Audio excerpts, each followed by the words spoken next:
Hello and welcome to the news on NTA International. I am Comfort Fashion and my sign language interpreter is Shegun Ajayi. Let's start with the headlines. Nigeria signs deal to boost investment in renewable energy subsector for improved electricity supply. Ouattara wins fourth term as presidential polls open in Zanzibar, Tanzania. An INEC chairman meets security chiefs ahead of Anambra governorship election.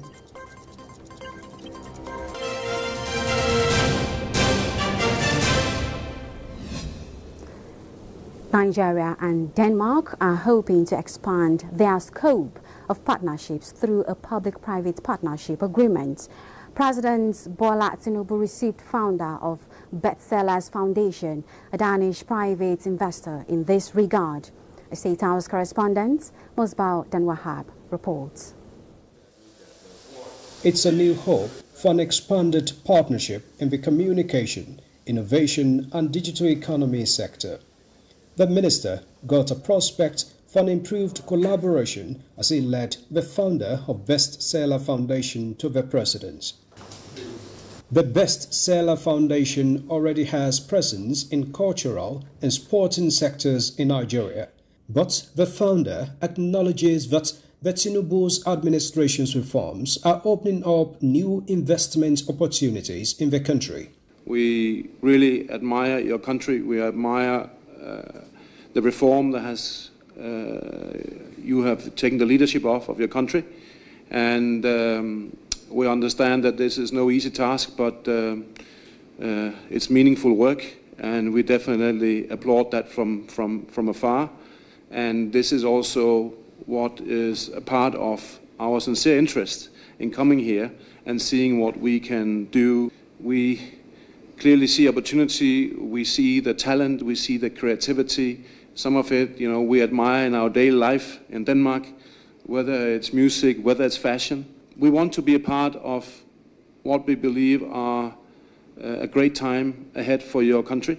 This indication is a welcome development for President Bola Tinubu, as he says his government is ready for any partnership with specific interest in youth development. And particularly innovation and digital economy and cultural value and sporting is one of those aspects of Nigeria that we are trying to nourish. And we will partner with you. I promise that.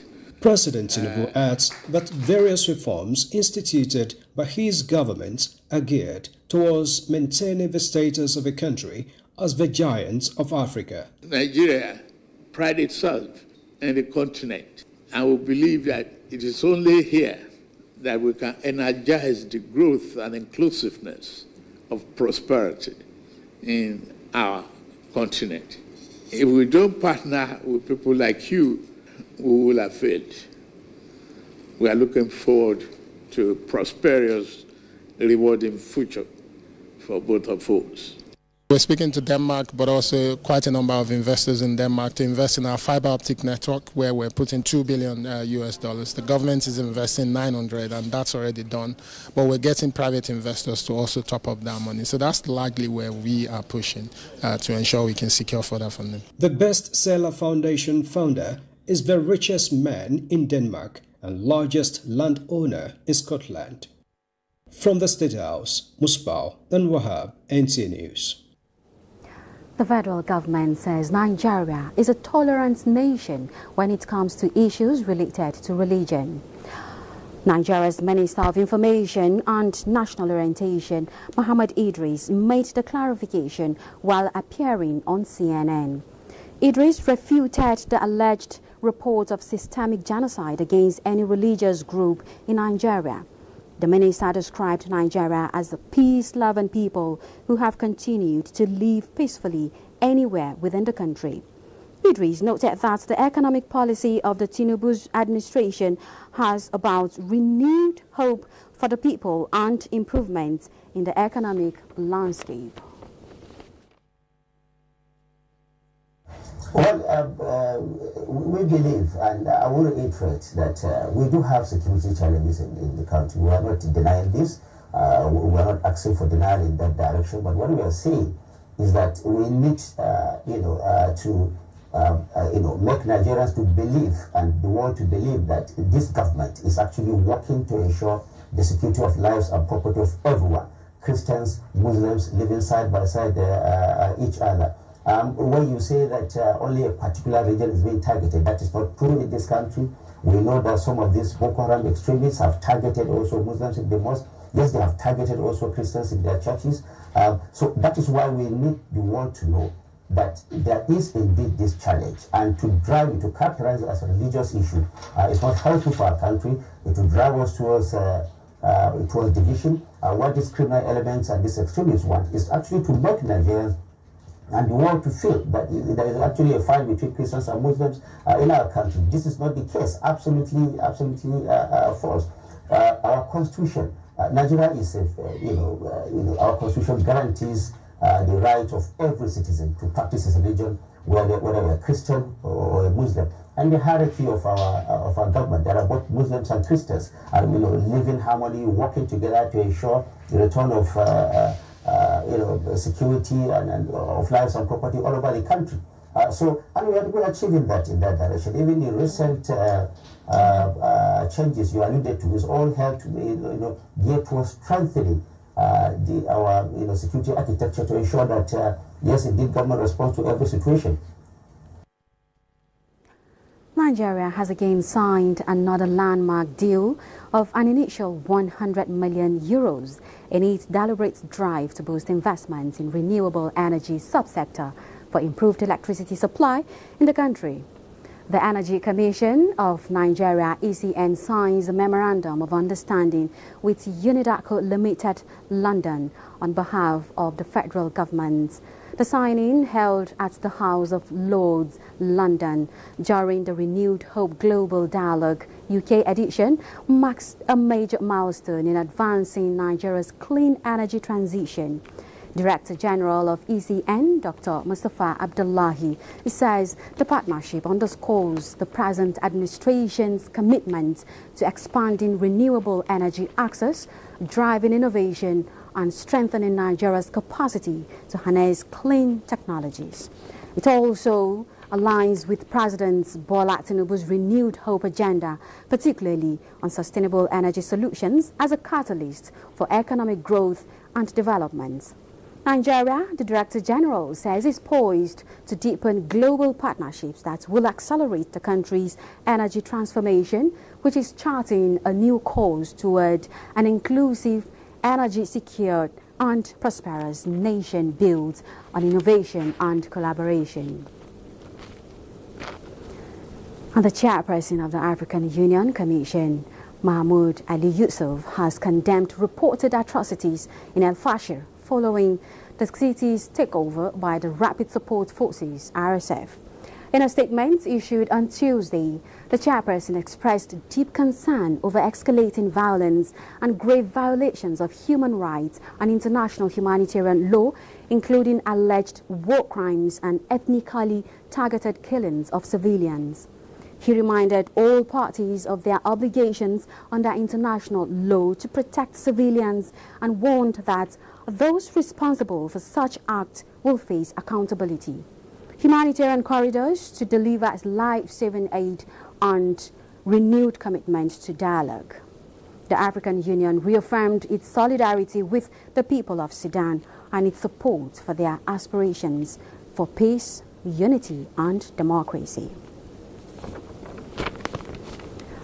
Incumbent President Alassane Ouattara has been declared the winner of Côte d'Ivoire's presidential election with 89.77% of the total votes. Plus, early voting got underway Tuesday in Zanzibar in Tanzania's presidential election. Chukwunanso Nwabweze has the details. Dans l'ensemble, le scrutin s'est déroulé. President of Côte d'Ivoire's electoral body, the Independent Electoral Commission, Ibrahim Coulibaly, announced the results following Saturday's poll. turnout of voters were put at 50.1%, a similar level to 2020 when Ouattara won 94% of the vote. Ouattara, 83, has led the West African nation since 2011 when he assumed power after a civil war.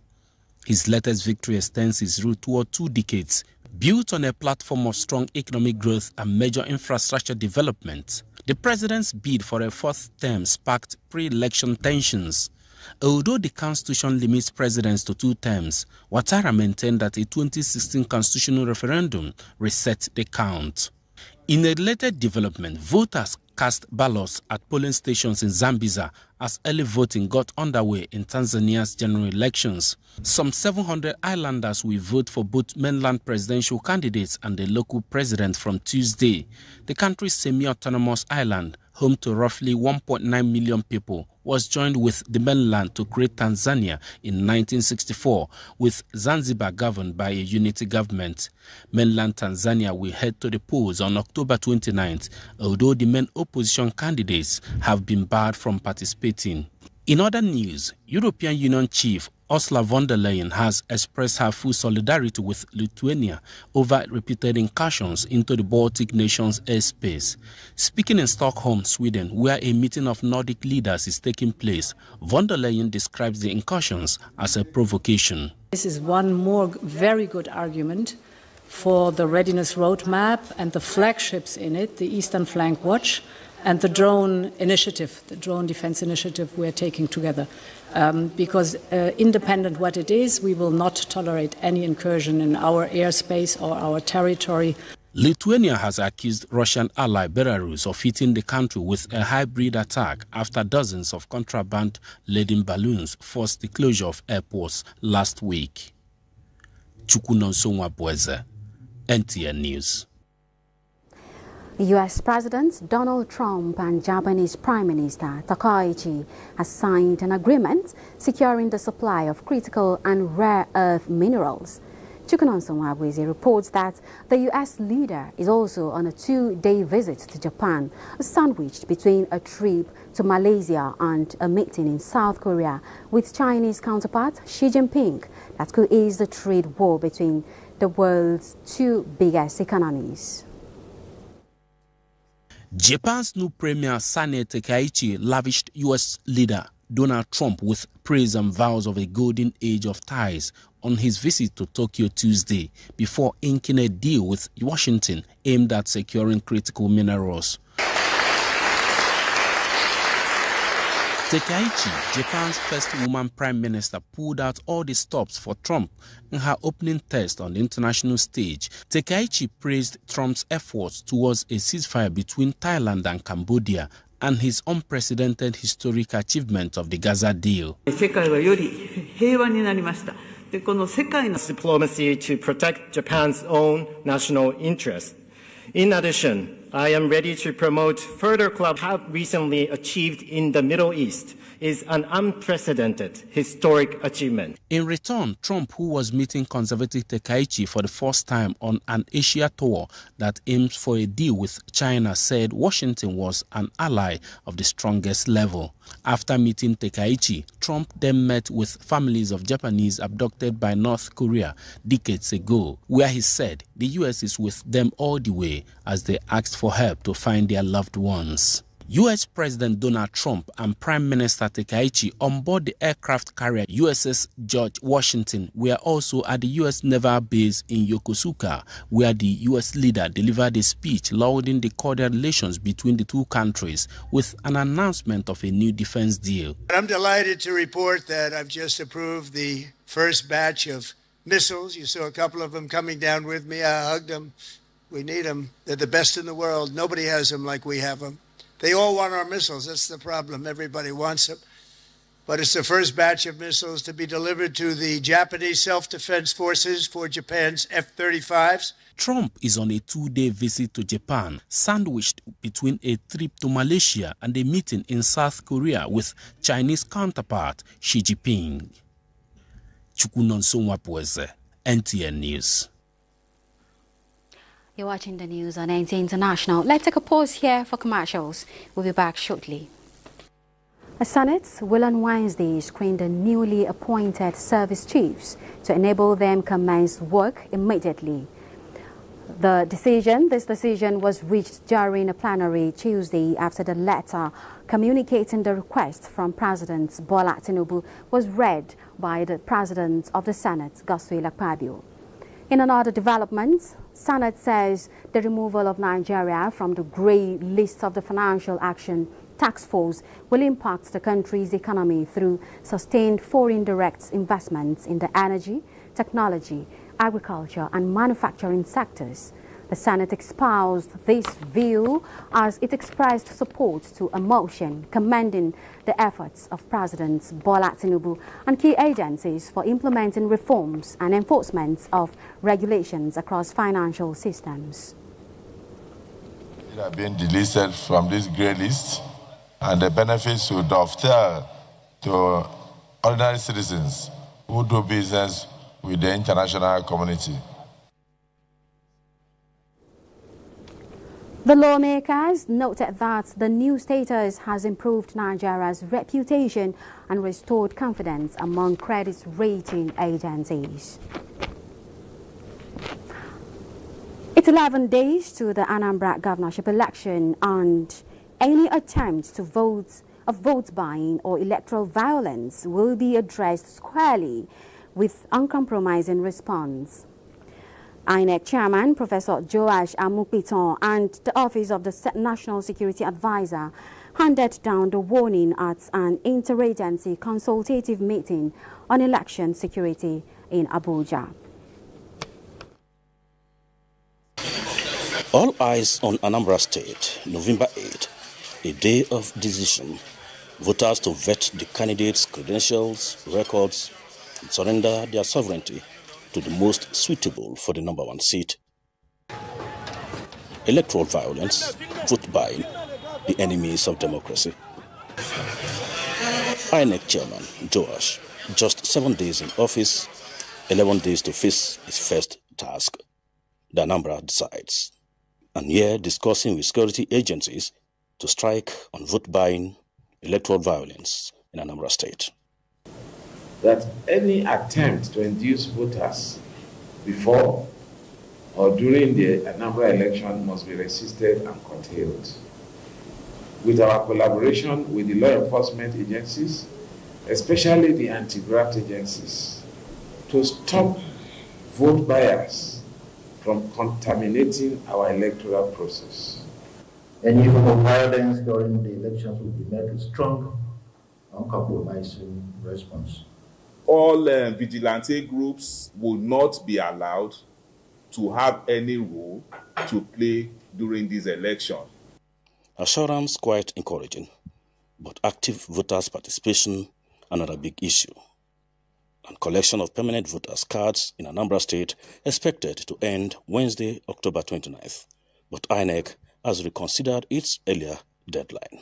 And decided to extend the ongoing collection of permanent voters' cards, PVC, in Anambra State, starting from Wednesday 29th of October until Sunday 2nd of November 2025.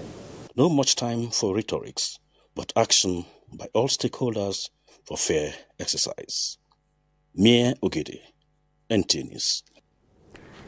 INEC has extended the collection of permanent voter cards, PVCs, in Anambra State. The exercise, which was earlier scheduled to end on Sunday, 26th October 2025, has now been extended from Wednesday, 29th October to Sunday, 2nd November 2025. The statements by INEC Director Voter Education and Publicity Victoria Eta Messi advises registered voters who are yet to collect their PVCs are encouraged to take advantage of this extended window to do so at the designated collection centers across the 326 registration areas in the state. Let's take another break. To stay with us. We'll be back shortly. Thank you for staying tuned. Moving on. The Minister of Agriculture and Food Security, alongside farmers' groups, have aligned with the Senate in support of establishing Rice Development Council of Nigeria and the Cassava Flour Inclusion and Production Bill. The support emerged during a public hearing on the proposed bills. Musa Baba Aliu tells us more. The Senate is considering 3 bills aimed at enhancing national food security: the Rice Development Council of Nigeria Bill, the National Food Reserve Agency Bill, and the Cassava Flour Inclusion Bill. Minister of Agriculture and Food Security Abubakar Kyari joined farmers' groups in voicing strong support for the bills during the hearing. Kyari stated that if passed, the legislation will drive major innovations in national food production policies and programs. In terms of value addition to our crop that has one of the highest production capacity in Nigeria, produce over 50 million tons of cassava every year. Committee Chairman Senator Saliu Mustafa emphasized rice as a national staple, noting that the proposed council would provide flood-resistant seeds, modern milling techniques, and commercial-scale farming. This bill heralds the birth of a dedicated council to orchestrate research, extension services, and value chain innovations leveraging on flood-resistant seeds to modern milling technologies.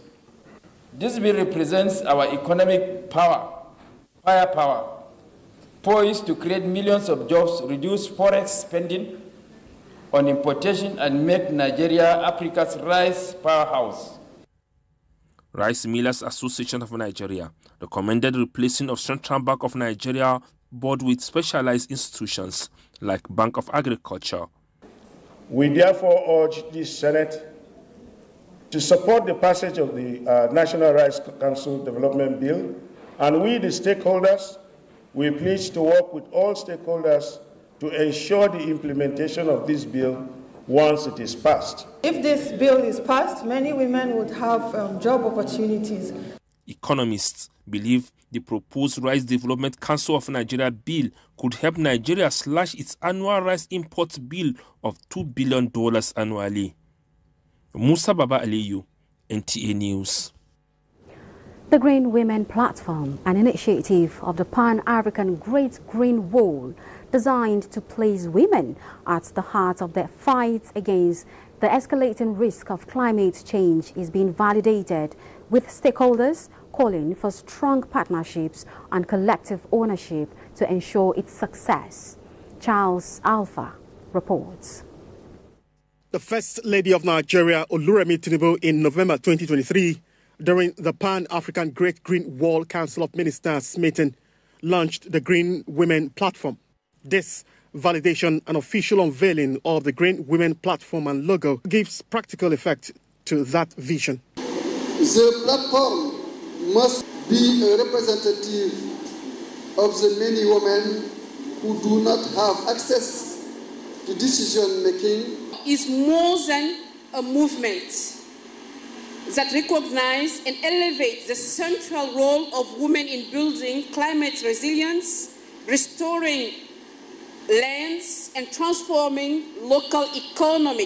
Director General of the National Agency for the Great Green Wall, Abubakar Saleh, believes that through this platform, women will have a stronger voice in governance and decision-making on land use, natural resources, and climate action. Pan-African Great Green Wall, it is designed to place women at the center of the fight against desertification, climate change, land degradation, and the improvement of livelihoods.